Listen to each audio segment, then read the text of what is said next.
என் அன்பு செல்லமே, இதற்கு பிறகு நீ இழப்பதற்கு உன் வாழ்க்கையில் ஒன்றுமே கிடையாதா? சொத்து சுகம், வாழ்க்கையில் சேர்த்து வைத்த பேர் புகழ், உன்னை சுற்றி இருக்கும் அன்பான உறவுகள், இவர்கள் அனைவரையும் ஒவ்வொரு சூழ்நிலையில் நீ ஒவ்வொரு மாதிரி இழந்து விட்டாய். ஆனால் உனக்கென்ன சந்தேகம் தெரியுமா? என்ன தவறு செய்ததினால் இத்தனை பேரும் நம்மளை விட்டு பிரிந்தார்கள்? இத்தனை விஷயமும் நம்மளை விட்டு போனது, இழந்ததற்கு காரணங்கள் தெரியவில்லையே என்று நீ மனதில் ஒன்றை நினைத்து பேசுவாய். ஆனால் மற்றவர்களுக்கோ நீ தப்பாக பேசுகிறாய் என்று தோன்றும். அதனால் அவர்கள் உன்னுடைய குணமானது சரியில்லை, யாராக இருந்தாலும் எடுத்தோம் கவுத்தோம் என்று பேசுகிறாய் என்று நினைக்கிறார்கள். ஆனால் நீயோ எது நேர்மை, எது நல்லது, எது செய்தால் நல்லது, இது செய்தால் தவறு, இப்படியெல்லாம் ஒவ்வொரு முறையும் சொல்கிறாய்ப்பா. அவர்களுக்கு புரியாமல் அவர்கள் எல்லாம் உன்னை விட்டு போய்விட்டார்கள். உறவு போனதற்கு காரணம் இதுதான்.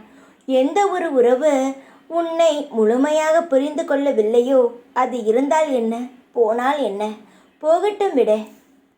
காலமும் நேரமும் அவர்களை அடிப்படும் விதத்தில் அடியை கொடுத்து அவர்களுக்கு புரிய வைக்கும் உன்னுடைய குணத்தை.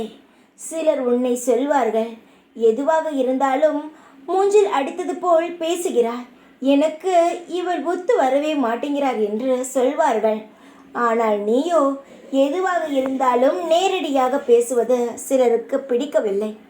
ஆனால் உன்னை விட்டு நீ சிறுக சிறுக சேர்த்த செல்வங்கள் ஏன் பறிபோனது என்பதுதான் உனக்கு புரியவில்லை. என்னுடைய தங்கமே, சில விஷயங்கள் உன்னிடம் இருக்கக்கூடாது. இந்த நிலைமையில் அது உன்னிடம் இருந்தால் மிகப்பெரிய பாதிப்பை ஏற்படுத்தும் என்ற ஒரு காரணத்திற்காகத்தான் உன்னிடம் இருக்கும் அனைத்து செல்வங்களையும் நான் என்னிடம் எடுத்து வைத்துள்ளேனே தவிர உன்னிடமிருந்து நிரந்தரமாக உன் செல்வங்களையும் உன்னுடைய பேரும் புகழையும் நான் பறிப்பது அல்ல. இந்த காலத்திற்கு உன்னிடம் செல்வங்கள் இருக்கக்கூடாது. மரியாதை உன்னுடைய வாழ்க்கையில் சில பிரச்சனைகளை உருவாக்கும் என்ற ஒரே காரணத்திற்காகத்தான் இவ்வளவு வேலைகளையும் நான் செய்தேன். என்னுடைய தங்கமே, உன்னை விட்டு நீ சிறுக சிறுக சேர்த்து உழைத்த செல்வமும் பணமும் எங்கும் போகாது. அது நேர்மையாக நீ சேர்த்த உழைப்பினால் வந்த சொத்து.